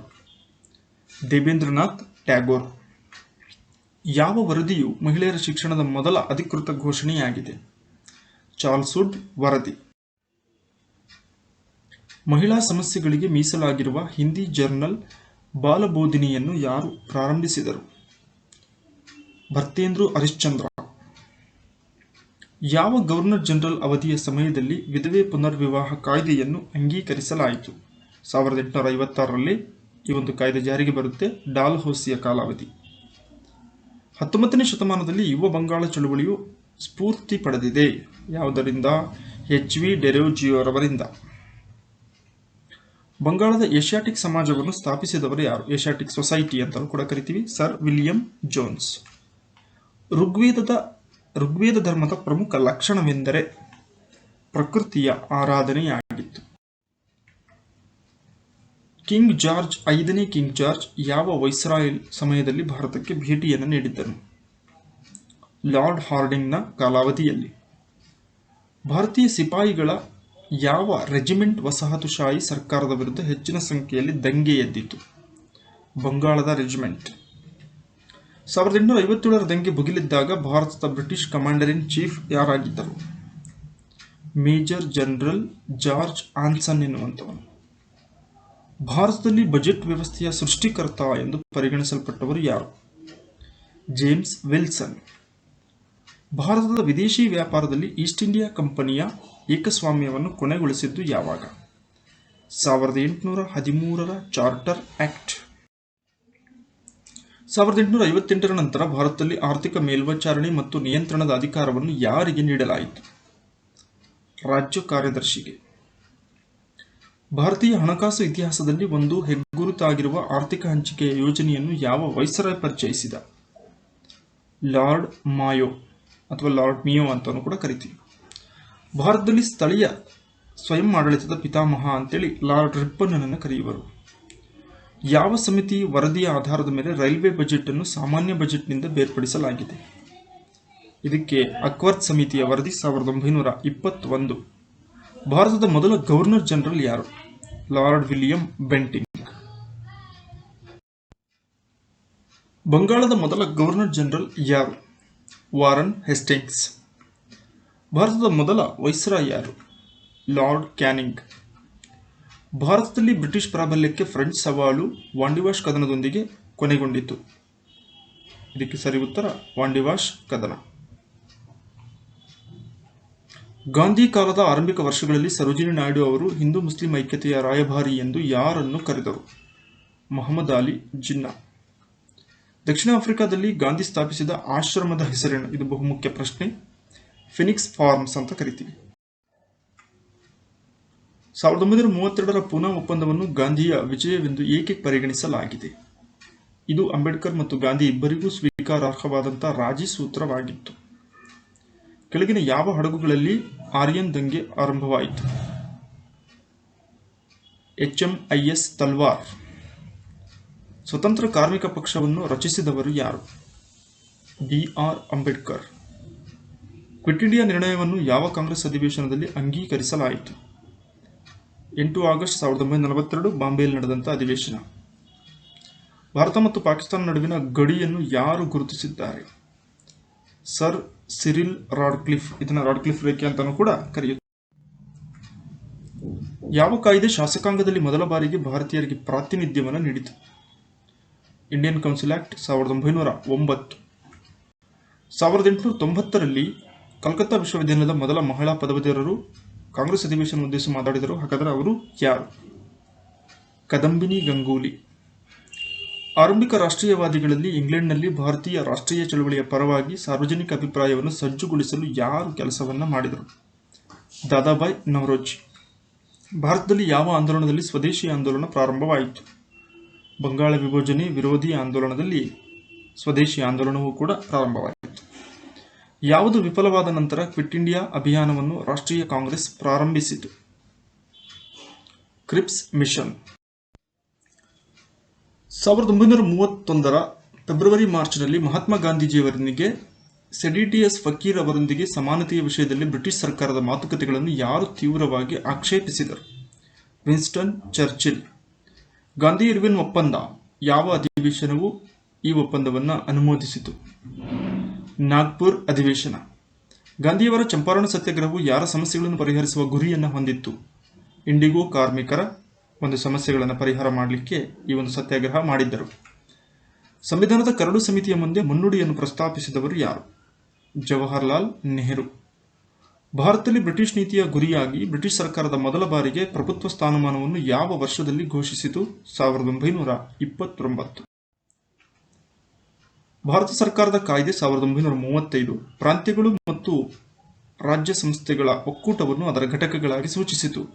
ಕಾಯ್ದೆಯ ಫೆಡರೇಷನ್ ಭಾಗವು ಎಂದಿಗೂ ಜಾರಿಗೆ ಬರಲಿಲ್ಲ, ಏಕೆಂದರೆ ಭಾರತೀಯ ರಾಜ್ಯಗಳ ಆಡಳಿತಗಾರರು ಒಕ್ಕೂಟಕ್ಕೆ ಸೇರಲು ಎಂದಿಗೂ ಒಪ್ಪಿಗೆಯನ್ನು ನೀಡಲಿಲ್ಲ. ಯಾವುದರ ಚರ್ಚೆಗಾಗಿ ರೌಂಡ್ ಟೇಬಲ್ ಸಮ್ಮೇಳನವನ್ನು ದುಂಡುಮೇಜಿನ ಸಮ್ಮೇಳನ ಅಂತ ಕರಿತೀವಿ ಲಂಡನ್ನಲ್ಲಿ ಸಭೆ ಸೇರಿತು? ಭಾರತಕ್ಕೆ ಭವಿಷ್ಯದ ಸಂವಿಧಾನವನ್ನು ನೀಡುವಂಥ ಚರ್ಚೆಗೆ ಸಂಬಂಧಿಸಿದಂತೆ. ಸ್ವರಾಜ್ ಪಕ್ಷದ ಮುಖ್ಯ ಕಾರ್ಯಕ್ರಮ ಯಾವುದು? ಕೌನ್ಸಿಲ್ ಪ್ರವೇಶ. ಸ್ವರಾಜಿಸ್ಟ್ ಪಕ್ಷದ ಮುಖ್ಯ ನಾಯಕರು ಯಾರು? ಮೋತಿಲಾಲ್ ನೆಹರು ಮತ್ತು ಚಿತ್ತರಂಜನ್ ದಾಸ್. 1942ರ ಕ್ವಿಟ್ ಇಂಡಿಯಾ ಚಳವಳಿಯ ನಾಯಕಿ ಯಾರು? ಸರೋಜಿನಿ ನಾಯ್ಡು. ಆರ್ಥಿಕತೆಯಲ್ಲಿ ಕಡಿಮೆ ಅಂತರದಲ್ಲಿ ಹಿಂಜರಿತ ಸನ್ನಿವೇಶ ಸಂಭವಿಸುವುದು ಆಳವಾದ ಹಿಂಜರಿತ. ಭಾರತದ ರಾಷ್ಟ್ರಪತಿ ಕಚೇರಿಯ ಖಾಲಿ ಹುದ್ದೆಯನ್ನು ಯಾವ ಅವಧಿಯೊಳಗೆ ಭರ್ತಿ ಮಾಡಬೇಕು? 6 ತಿಂಗಳ ಒಳಗಾಗಿ. ಭಾರತದ ಕಂಟ್ರೋಲರ್ ಮತ್ತು ಆಡಿಟರ್ ಜನರಲ್ ಡ್ಯಾಶ್ನ ಮುಖ್ಯ ಅಕೌಂಟೆಂಟ್ ಮತ್ತು ಲೆಕ್ಕ ಪರಿಶೋಧಕರಾಗಿ ಕಾರ್ಯವನ್ನು ನಿರ್ವಹಿಸುತ್ತಾರೆ? ಕೇಂದ್ರ ಮತ್ತು ರಾಜ್ಯ ಸರ್ಕಾರದ. ಭಾರತದ ಅಧ್ಯಕ್ಷರ ವಿರುದ್ಧ ದೋಷಾರೋಪಣೆ ಪ್ರಕ್ರಿಯೆಯನ್ನು ಯಾರು ಪ್ರಾರಂಭಿಸಬಹುದು? ಸಂಸತ್ತಿನ ಯಾವುದೇ ಸದನ, ಅಂದರೆ ಲೋಕಸಭೆ ಅಥವಾ ರಾಜ್ಯಸಭೆ ಯಾವುದಾದರೂ ಆಗಿರಬಹುದು. ಹೊಸ ಅಖಿಲ ಭಾರತ ಸೇವೆಯನ್ನು ಸ್ಥಾಪಿಸುವ ಸಂದರ್ಭದಲ್ಲಿ ಯಾವ ಸದನ ಹೆಚ್ಚಿನ ಶಕ್ತಿಯನ್ನು ಹೊಂದಿದೆ? ರಾಜ್ಯಸಭೆಯು ಈ ವಿಷಯದಲ್ಲಿ ಲೋಕಸಭೆಗಿಂತ ಹೆಚ್ಚಿನ ಶಕ್ತಿಯನ್ನು ಹೊಂದಿದೆ. ಭಾಗೀರಥಿ ಮತ್ತು ಅಲ್ಕಾನಂದ ನದಿ ಎಲ್ಲಿ ಸಂಧಿಸುತ್ತವೆ? ದೇವ್ ಪ್ರಯಾಗ್ನಲ್ಲಿ. ಸಿಂಧೂ ನದಿಯ ಮೂಲ ಸ್ಥಳವೆಂದರೆ ಕೈಲಾಸ ಪರ್ವತ. ಇದು ಪರ್ಯಾಯ ದ್ವೀಪ. ಭಾರತದ ಅತಿ ಉದ್ದದ ನದಿ ಗೋದಾವರಿ. ನೈಋತ್ಯ ಮಾರುತಗಳು ಮಳೆಗಾಲದಲ್ಲಿ ಭಾರತೀಯ ಉಪಖಂಡಕ್ಕೆ ಆಕರ್ಷಿತವಾಗುತ್ತವೆ, ಏಕೆಂದರೆ ವಾಯುವ್ಯ ಭಾರತದಲ್ಲಿ ಕಡಿಮೆ ವಾಯುವಿನ ಒತ್ತಡ ಇರುತ್ತೆ. ಆ ಸಂದರ್ಭದಲ್ಲಿ ಕರಾವಳಿ, ಆಂಧ್ರಪ್ರದೇಶ ಮತ್ತು ಒರಿಸ್ಸಾ ಯಾವ ನೈಸರ್ಗಿಕ ವಿಪತ್ತನ್ನು ಎದುರಿಸಬೇಕಾಗಿದೆ? ಚಂಡಮಾರುತ. ಮಣ್ಣಿನ ಲವಣಾಂಶವನ್ನು ಡ್ಯಾಶ್ನಿಂದ ಅಳೆಯಲಾಗುತ್ತದೆ? ವಿದ್ಯುತ್ ವಾಹಕತೆ ಮೀಟರ್. ವಾತಾವರಣದಲ್ಲಿನ ಆರ್ದ್ರತೆಯನ್ನು ಅಳೆಯುವಂತಹ ಸಾಧನ ಸೈಕ್ರೋಮೀಟರ್. ಪೆಟ್ರೋಲಜಿ ಎಂದರೆ ಶಿಲೆಗಳ ಮೂಲದ ಅಧ್ಯಯನ. ಭಾರತೀಯ ಭೂಪ್ರದೇಶದ ಶೇಕಡ ಡ್ಯಾಶ್ರಷ್ಟು 75 ಸೆಂಟಿಮೀಟರ್ಗಿಂತ ಕಡಿಮೆ ಮಳೆಯಾಗುತ್ತದೆ. 35% ಭಾರತೀಯ ಭೂಪ್ರದೇಶ 75 ಸೆಂಟಿಮೀಟರ್ಗಿಂತ ಕಡಿಮೆ ಮಳೆಯನ್ನು ಪಡೆಯುವ ಪ್ರದೇಶವಾಗಿದೆ. ಲ್ಯಾಟರೈಟ್ ಮಣ್ಣಿನಲ್ಲಿ ಸಮೃದ್ಧವಾಗಿರುವಂತಹ ಸಂಯುಕ್ತಗಳು ಐರನ್ ಆಕ್ಸೈಡ್ ಮತ್ತು ಅಲ್ಯೂಮಿನಿಯಂ. ವಾಲ್ಟರೋ ಹಿಮನದಿ ಯಾವ ಶ್ರೇಣಿಯಲ್ಲಿದೆ? ಕಾರಾಕೋರಂ ಪರ್ವತ ಶ್ರೇಣಿ. ನಾಗಾ, ಖಾಸಿ, ಗಾರೋ ಬೆಟ್ಟಗಳು ಎಲ್ಲಿವೆ? ಇವು ಪೂರ್ವ ಶ್ರೇಣಿಯಲ್ಲಿ ಕಾಣುತ್ತೇವೆ. ಇದು ಅತಿದೊಡ್ಡ ಮ್ಯಾನ್ ಮೇಡ್ ಲೇಕ್, ಮಾನವ ನಿರ್ಮಿತ ಸರೋವರ ಗೋವಿಂದ್ ಸಾಗರ್. ಲೋನಾರ್ ಸರೋವರ್ ಎಲ್ಲಿದೆ? ಮಹಾರಾಷ್ಟ್ರದಲ್ಲಿ ಇದೆ. ಲೋಕ್ತಾಕ್ ಸರೋವರದ ಮೇಲೆ ಜಲವಿದ್ಯುತ್ ಯೋಜನೆ ಇದ್ದು ಇದು ಯಾವ ರಾಜ್ಯದಲ್ಲಿದೆ? ಮಣಿಪುರ. ಯಾವ ಗಿರಿಧಾಮವನ್ನು ಸತ್ಪುರದ ರಾಣಿ ಎಂದು ಕರೆಯಲಾಗುತ್ತದೆ? ಪಂಚಮರಿ. ಇದು ಭಾರತದ ಅತಿ ಎತ್ತರವಾದಂಥ ಪ್ರಸ್ಥಭೂಮಿ ಯಾವುದು? ಲಡಾಖ್ ಪ್ರಸ್ಥಭೂಮಿ. ಇದು ಹಿಮಾಲಯದ ಅತ್ಯಂತ ಪೂರ್ವದ ಶಿಖರವಾಗಿದೆ. ನಾಮ್ಚಾ ಭಾರ್ವಾ. ಕುಲು ಕಣಿವೆ ಈ ಕೆಳಗಿನ ಯಾವ ಪರ್ವತ ಶ್ರೇಣಿಗಳಲ್ಲಿದೆ? ದೌಲ್ಧಾರ್ ಮತ್ತು ಪೀರ್ ಪಂಜಾಲ್ ಪರ್ವತ ಶ್ರೇಣಿ. ಜೋಜಿ ಲಾ ಪಾಸ್ ಇವುಗಳನ್ನು ಸಂಪರ್ಕಿಸುತ್ತವೆ. ಶ್ರೀನಗರ ಮತ್ತು ಲೇಹ್. ಕೆರೆಗಳ ಅಧ್ಯಯನವನ್ನು ಏನೆಂದು ಕರೆಯಲಾಗುತ್ತದೆ? ಲಿಮ್ನಾಲಜಿ. ಭಾರತ ಮತ್ತು ಪಾಕಿಸ್ತಾನದ ನಡುವೆ ಗುಜರಾತ್ ಕರಾವಳಿಯಿಂದ ದೂರದಲ್ಲಿರುವ ವಿವಾದಿತ ಕರಾವಳಿ ಪ್ರದೇಶದ ಹೆಸರೇನು? ಸರ್ ಕ್ರೀಕ್. ಪ್ರಸ್ತಾವಿತ ಸಮುದ್ರ ಮಾರ್ಗ ಸೇತು ಸಮುದ್ರಂ ಎಂದರೆ ಕಾಲುವೆಗಳು ಯಾವ ಸಮುದ್ರ ಮಾರ್ಗಗಳ ಮೂಲಕ ಹಾದು ಹೋಗುತ್ತವೆ? ಮುನ್ನಾರ್ ಕೊಲ್ಲಿ. ಅಂಡಮಾನ್ ಮತ್ತು ನಿಕೋಬಾರ್ ದ್ವೀಪದಲ್ಲಿ ಸ್ಯಾಡಲ್ ಪೀಕ್ ಎಲ್ಲಿದೆ? ಉತ್ತರ ಅಂಡಮಾನ್. ಭಾರತದಲ್ಲಿ 9 ಕರಾವಳಿ ರಾಜ್ಯಗಳಿವೆ, ಆದರೆ ಸಮುದ್ರದ ಉಪ್ಪಿನ ಅರ್ಧದಷ್ಟು ಭಾಗವನ್ನು ಗುಜರಾತ್ ಕರಾವಳಿಯಲ್ಲಿ ತಯಾರಿಸಲಾಗುತ್ತದೆ, ಏಕೆಂದರೆ ಸಮುದ್ರದ ನೀರಿನ ಆವಿಯಾಗುವಿಕೆ, ಕಡಿಮೆ ಮಳೆ ಮತ್ತು ಸಾಪೇಕ್ಷ ಆರ್ದ್ರತೆ ಉತ್ತಮವಾಗಿದೆ. ದಕ್ಷಿಣ ಗೋಳಾರ್ಧದ ಅಂಟಾರ್ಟಿಕಾದಲ್ಲಿ ಭಾರತದ ಶಾಶ್ವತ ಸಂಶೋಧನಾ ಕೇಂದ್ರದ ಹೆಸರೇನು? ದಕ್ಷಿಣ ಗಂಗೋತ್ರಿ. ಭಾರತೀಯ ಸಂವಿಧಾನದ ಯಾವ ಭಾಗದಲ್ಲಿ ಭಾರತವನ್ನು ಆಧುನಿಕ ಕಲ್ಯಾಣ ರಾಜ್ಯವನ್ನಾಗಿ ಮಾಡಲು ಆದೇಶಿಸಲಾಗಿದೆ? ರಾಜ್ಯ ನಿರ್ದೇಶಕ ತತ್ವಗಳು ಅಥವಾ ರಾಜ್ಯ ನೀತಿಯ ನಿರ್ದೇಶನ ತತ್ವಗಳು ಭಾಗ 4. ಯಾವ ವಿಧಿಯು ರಾಜ್ಯ ನೀತಿಯ ನಿರ್ದೇಶನ ತತ್ವಗಳನ್ನು ಯಾವುದೇ ನ್ಯಾಯಾಲಯದಿಂದ ಜಾರಿಗೊಳಿಸಲಾಗುವುದಿಲ್ಲ ಎಂದು ಖಚಿತಪಡಿಸುತ್ತದೆ? ವಿಧಿ 37. ಯಾವ ವಿಧಿ ಅಲ್ಪಸಂಖ್ಯಾತರ ಹಿತಾಸಕ್ತಿಗಳನ್ನು ಒಳಗೊಂಡಿದೆ? ವಿಧಿ 29. ಯಾವುದೇ ಧರ್ಮದ ಪ್ರಚಾರಕ್ಕಾಗಿ ತೆರಿಗೆ ಪಾವತಿಸುವುದರಿಂದ ಸ್ವಾತಂತ್ರ್ಯವನ್ನು ಖಾತರಿಪಡಿಸಲಾಗುತ್ತದೆ? ವಿಧಿ 27. 102ನೇ ತಿದ್ದುಪಡಿ ಕಾಯ್ದೆ 2018 ಯಾವುದಕ್ಕೆ ಸಂಬಂಧಿಸಿದೆ? 1993ರಲ್ಲಿ ಸಂಸತ್ತಿನ ಕಾಯ್ದೆಯಿಂದ ಸ್ಥಾಪಿಸಲಾದ ರಾಷ್ಟ್ರೀಯ ಹಿಂದುಳಿದ ವರ್ಗಗಳ ಆಯೋಗಕ್ಕೆ ಸಾಂವಿಧಾನಿಕ ಸ್ಥಾನಮಾನವನ್ನು ನೀಡಲಾಯಿತು. 101ನೇ ತಿದ್ದುಪಡಿ ಕಾಯ್ದೆ 2016. ಇದರ ಉದ್ದೇಶ ದೇಶದಲ್ಲಿ ಸರಕು ಮತ್ತು ಸೇವಾ ತೆರಿಗೆ GST ಆಡಳಿತವನ್ನು ಪರಿಚಯಿಸಲು ಇದು ದಾರಿ ಮಾಡಿಕೊಡಿತು. 100ನೇ ತಿದ್ದುಪಡಿ ಕಾಯ್ದೆ 2015. ಇದರ ವಿಶೇಷತೆ 1974ರ ಭೂಗಡಿ ಒಪ್ಪಂದ ಮತ್ತು 2011ರ ಪ್ರೋಟೋಕಾಲ್ ಅನುಸಾರವಾಗಿ ಭಾರತವು ಕೆಲವು ಪ್ರದೇಶಗಳನ್ನು ಸ್ವಾಧೀನಪಡಿಸಿಕೊಳ್ಳಲು ಮತ್ತು ಇತರ ಕೆಲವು ಪ್ರದೇಶಗಳನ್ನು ಬಾಂಗ್ಲಾದೇಶಕ್ಕೆ ವರ್ಗಾಯಿಸಲು ಪರಿಣಾಮವನ್ನು ಬೀರಿತು. ಭಾರತ ಸಂವಿಧಾನದ ಮುನ್ನುಡಿ ಒಳಗೊಂಡಿರುವುದು ಯಾವುದರಲ್ಲಿ? ಏನನ್ನು ಒಳಗೊಂಡಿದೆ? ಸಾರ್ವಭೌಮ, ಸಮಾಜವಾದಿ, ಜಾತ್ಯತೀತ, ಪ್ರಜಾಪ್ರಭುತ್ವ, ಗಣರಾಜ್ಯ. ಉಗಿ ಉಂಟಾಗುವ ಸುಡುವಿಕೆಯು ಕುದಿಯುವ ನೀರಿನಿಂದ ಉಂಟಾಗುವ ಪ್ರಮಾಣಕ್ಕಿಂತ ಹೆಚ್ಚು ಕಿರಿಕಿರಿಯನ್ನುಂಟು ಮಾಡುತ್ತದೆ, ಏಕೆಂದರೆ ಉಗಿ ಸುಪ್ತ ಶಾಖವನ್ನು ಹೊಂದಿದೆ. ಐಸನ್ನು ಮರದ ಪುಡಿಯಲ್ಲಿ ತುಂಬಿಸಲಾಗುತ್ತದೆ ಏಕೆಂದರೆ ಮರದ ಪುಡಿ ಶಾಖದ ಅವಾಹಕವಾಗಿದೆ. ಒಂದು ವಸ್ತುವು ಗರಿಷ್ಠ ಪ್ರಮಾಣದ ಶಾಖವನ್ನು ಹೀರಿಕೊಳ್ಳುತ್ತದೆ ಅದು ಕಪ್ಪು ಮತ್ತು ಒರಟಾಗಿದ್ದಾಗ. ಫೋಟೋ ಆಕ್ಸಿಡೀಕರಣ ಪ್ರಕ್ರಿಯೆಯನ್ನು ಇದರಿಂದ ಪ್ರಾರಂಭಿಸಲಾಗುತ್ತದೆ. ಸರಿ ಉತ್ತರ ಬೆಳಕು. ಪೆರಿಸ್ಕೋಪ್ನ ಕೆಲಸದ ತತ್ವ ಏನು? ಪ್ರತಿಫಲನ. ಆಪ್ಟಿಕಲ್ ಫೈಬರ್ ಯಾವ ತತ್ವವನ್ನು ಆಧರಿಸಿದೆ? ಸಂಪೂರ್ಣ ಆಂತರಿಕ ಪ್ರತಿಫಲನ. ನ್ಯೂಟ್ರಾನ್ ಆವಿಷ್ಕಾರಕ್ಕಾಗಿ ಯಾರಿಗೆ ನೊಬೆಲ್ ಬಹುಮಾನ ನೀಡಲಾಗಿತ್ತು? ಚಾಡ್ವಿಕ್. ಒಂದು ವಸ್ತುವಿನ ರಾಸಾಯನಿಕ ವರ್ತನೆಯು ಅದರ ಮೇಲೆ ಅವಲಂಬಿತವಾಗಿರುತ್ತದೆ.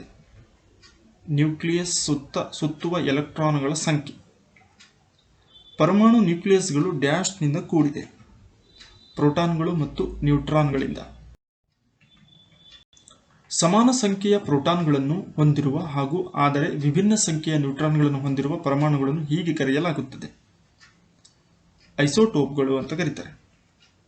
ಹಳೆಯ ಪುಸ್ತಕಗಳ ಕಾಗದವು ಕಂದು ಬಣ್ಣಕ್ಕೆ ತಿರುಗುತ್ತದೆ, ಕಾರಣ ಸೆಲ್ಯುಲಸ್ನ ಆಕ್ಸಿಡೀಕರಣ. ಗಾಜಿನ ಬಲವರ್ಧಿತ ಪ್ಲಾಸ್ಟಿಕ್ ತಯಾರಿಸಲು ಯಾವ ರೀತಿಯ ಗ್ಲಾಸ್ ಅನ್ನು ಬಳಸಲಾಗುತ್ತದೆ? Fibre glass. ಮಿಶ್ರಲೋಹದಲ್ಲಿ ಮುದ್ರಣದಲ್ಲಿ ಬಳಸುವಂತಹ ಮಿಶ್ರಲೋಹಗಳ ಪ್ರಕಾರ. ಸೀಸಾ ಮತ್ತು ಆಂಟಿಮನಿ. ಕಬ್ಬಿಣವು ತ್ವರಿತವಾಗಿ ತುಕ್ಕು ಹಿಡಿಯುತ್ತದೆ. ಸಮುದ್ರದ ನೀರು. ಮಾರುಕಟ್ಟೆಯಲ್ಲಿ ಮಾರಾಟ ಮಾಡಲಾಗುವ ಸ್ಟ್ಯಾಂಡರ್ಡ್ 18 ಕ್ಯಾರೆಟ್ ಚಿನ್ನ, ಅಂದರೆ ಚಿನ್ನದ 82 ಭಾಗಗಳು ಲೋಹದ 18 ಭಾಗಗಳ ಮಿಶ್ರಣ ಅಂತ ಅದರ ಅರ್ಥವಾಗಿದೆ. ಪಾತ್ರೆಗಳನ್ನು ತಯಾರಿಸಲು ಬಳಸುವ ಜರ್ಮನ್ ಬೆಳ್ಳಿ ಇವುಗಳ ಒಂದು ಮಿಶ್ರಲೋಹವಾಗಿದೆ. ತಾಮ್ರ, ಸತು ಮತ್ತು ನಿಕ್ಕಲ್. ಭಾರತೀಯ ಕ್ಷಿಪಣಿ ತಂತ್ರಜ್ಞಾನದ ಪಿತಾಮಹ ಎಂದು ಕರೆಯಲ್ಪಡುವವರು doctor APJ Abdul Kalam. Geostationary ಉಪಗ್ರಹವು ಈ ದಿಕ್ಕಿನಲ್ಲಿ ಭೂಮಿಯ ಸುತ್ತ ಸುತ್ತುತ್ತದೆ, ಪಶ್ಚಿಮದಿಂದ ಪೂರ್ವಕ್ಕೆ. ಗೂಳಿ ಮತ್ತು ಕರಡಿ ಪ್ರವೃತ್ತಿಗಳು ಸಂಬಂಧಿಸಿರುವುದು ಷೇರು ಮಾರುಕಟ್ಟೆ. ಭಾರತದ ಮೊಟ್ಟಮೊದಲ ವಾಣಿಜ್ಯ ಬ್ಯಾಂಕ್ ಯಾವುದು? ಔದ್ ಬ್ಯಾಂಕ್. ಭಾರತದ ಮೊಟ್ಟಮೊದಲ ಭಾರತೀಯ ವಾಣಿಜ್ಯ ಬ್ಯಾಂಕ್ ಯಾವುದು? Punjab national bank. ಭಾರತದ ಅತ್ಯಂತ ದೊಡ್ಡ ಖಾಸಗಿ ವಲಯದ ಬ್ಯಾಂಕ್ ಯಾವುದು? ಐಸಿಐಸಿಐ. ಆರ್ಬಿಐ ಲೋಗೋದಲ್ಲಿರುವ ಪ್ರಾಣಿ ಹಾಗೂ ವೃಕ್ಷದ ಹೆಸರು ಯಾವುದು? ಬಂಗಾಳದ ಹುಲಿ ಮತ್ತು ಪಾಮ್ ಟ್ರೀ. ಭಾರತೀಯ ವಿಮಾ ಕ್ಷೇತ್ರದ ನಿಯಂತ್ರಕ ಸಂಸ್ಥೆ ಯಾವುದು? ಭಾರತೀಯ ವಿಮಾ ನಿಯಂತ್ರಣ ಪ್ರಾಧಿಕಾರ. ಆರ್ಬಿಐನ ಪರಿಶಿಷ್ಟ ಬ್ಯಾಂಕುಗಳ ಪಟ್ಟಿಯಲ್ಲಿ ಸೇರ್ಪಡೆಯಾಗಲು ಹೊಂದಿರಬೇಕಾದ ಮೂಲ ಬಂಡವಾಳ ಎಷ್ಟು? 5 ಲಕ್ಷ ಅಥವಾ ಅದಕ್ಕಿಂತ ಕಡಿಮೆ. ಭಾರತದ ಅತ್ಯಂತ ದೊಡ್ಡ ಸಾರ್ವಜನಿಕ ವಲಯದ ಬ್ಯಾಂಕ್ ಯಾವುದು? State bank of India. ಆರ್ಬಿಐನ ಬ್ಯಾಂಕ್ ದರದ ಅರ್ಥ ಕೇಂದ್ರ ಬ್ಯಾಂಕಿನಿಂದ ವಾಣಿಜ್ಯ ಬ್ಯಾಂಕುಗಳು ಪಡೆಯುವ ಸಾಲದ ಮೇಲೆ ವಿಧಿಸುವಂತ ಬಡ್ಡಿಯ ದರವಾಗಿದೆ. ರಾಷ್ಟ್ರೀಯ ಷೇರು ವಿನಿಮಯ ಮಾರುಕಟ್ಟೆ ಕೇಂದ್ರ ಇರುವುದು ಎಲ್ಲಿ? ಮುಂಬೈನಲ್ಲಿ. ವಾಣಿಜ್ಯ ಬ್ಯಾಂಕುಗಳು ಸಾರ್ವಜನಿಕರಿಂದ ಸಂಗ್ರಹಿಸಿದ ಠೇವಣಿ ಹಣದಲ್ಲಿ ನಿರ್ದಿಷ್ಟ ಮೊತ್ತವನ್ನು ತಮ್ಮಲ್ಲಿಯೇ ಇಟ್ಟುಕೊಳ್ಳುವುದನ್ನು ತಿಳಿಸುವುದು ಶಾಸನಬದ್ಧ ದ್ರವ್ಯತೆಯ ಅನುಪಾತ. ದೇಶದಲ್ಲಿ ಅತಿ ಹೆಚ್ಚು ವಾಣಿಜ್ಯ ಬ್ಯಾಂಕುಗಳು ರಾಷ್ಟ್ರೀಕೃತಗೊಂಡಂತಹ ವರ್ಷ ಯಾವುದು? 1969 ಜುಲೈ 19. ಭಾರತದಲ್ಲಿ ವಿತ್ತೀಯ ನೀತಿಯನ್ನು ರೂಪಿಸುವವರು ಯಾರು? ಕೇಂದ್ರ ಸರ್ಕಾರ. ವಾಣಿಜ್ಯ ಬ್ಯಾಂಕುಗಳು ಸಾರ್ವಜನಿಕರಿಂದ ಸಂಗ್ರಹಿಸಿದ ಠೇವಣಿ ಹಣದಲ್ಲಿ ನಿರ್ದಿಷ್ಟ ಮೊತ್ತವನ್ನು ಆರ್ಬಿಐನಲ್ಲಿ ಇಡುವುದನ್ನು ತಿಳಿಸುವುದು ನಗದು ಮೀಸಲು ಅನುಪಾತ, ಕ್ಯಾಶ್ ರಿಸರ್ವ್ ರೇಷಿಯೋ, CRR. ನಗದು ಮೀಸಲು ಅನುಪಾತ ಹೆಚ್ಚಾದಾಗ ಆರ್ಥಿಕತೆಯಲ್ಲಿ ಹಣದ ಪೂರೈಕೆ ಕಡಿಮೆಯಾಗುತ್ತದೆ. ರೆಪೋ ದರ ಅಂದರೆ ಅರ್ಥ ಏನು? ವಾಣಿಜ್ಯ ಬ್ಯಾಂಕುಗಳು ಆರ್ಬಿಐನಿಂದ ಪಡೆಯುವ ಸಾಲದ ಮೇಲಿನ ಅಲ್ಪಾವಧಿ ಬಡ್ಡಿ ದರ. ಭಾರತದ ಅತ್ಯಂತ ಹಳೆಯ ಅಭಿವೃದ್ಧಿ ಹಣಕಾಸು ಸಂಸ್ಥೆ ಯಾವುದು? IFCI, Indian financial corporation of India. ಭಾರತದಲ್ಲಿ ಪ್ರಾದೇಶಿಕ ಗ್ರಾಮೀಣ ಬ್ಯಾಂಕುಗಳು ಸ್ಥಾಪನೆಯಾದಂತಹ ವರ್ಷ ಯಾವುದು? 1975 ಅಕ್ಟೋಬರ್ 2. ಭಾರತದಲ್ಲಿ ಗ್ರಾಮೀಣ ಬ್ಯಾಂಕುಗಳ ಪಿತಾಮಹ ಯಾರು? ನರಸಿಂಹನ್. ಭಾರತ ಕೈಗಾರಿಕಾ ಹಣಕಾಸು ವ್ಯವಸ್ಥೆಯ ಅಪೆಕ್ಸ್ ಸಂಸ್ಥೆ ಯಾವುದು? Industrial development bank of India, IDBI. ವಿಡಿಯೋವನ್ನು ನೋಡಿದ್ದಕ್ಕೆ ಸ್ನೇಹಿತರೆ ನಿಮ್ಮೆಲ್ಲರಿಗೂ ಧನ್ಯವಾದಗಳು. FDA ಎಕ್ಸಾಮನ್ನು ಬರೀತಿರುವಂಥ ಎಲ್ಲ ಆಕಾಂಕ್ಷಿಗಳಿಗೂ MNS ಅಕಾಡೆಮಿ ವತಿಯಿಂದ ಹಾರ್ದಿಕ ಶುಭಾಶಯಗಳು. All the best.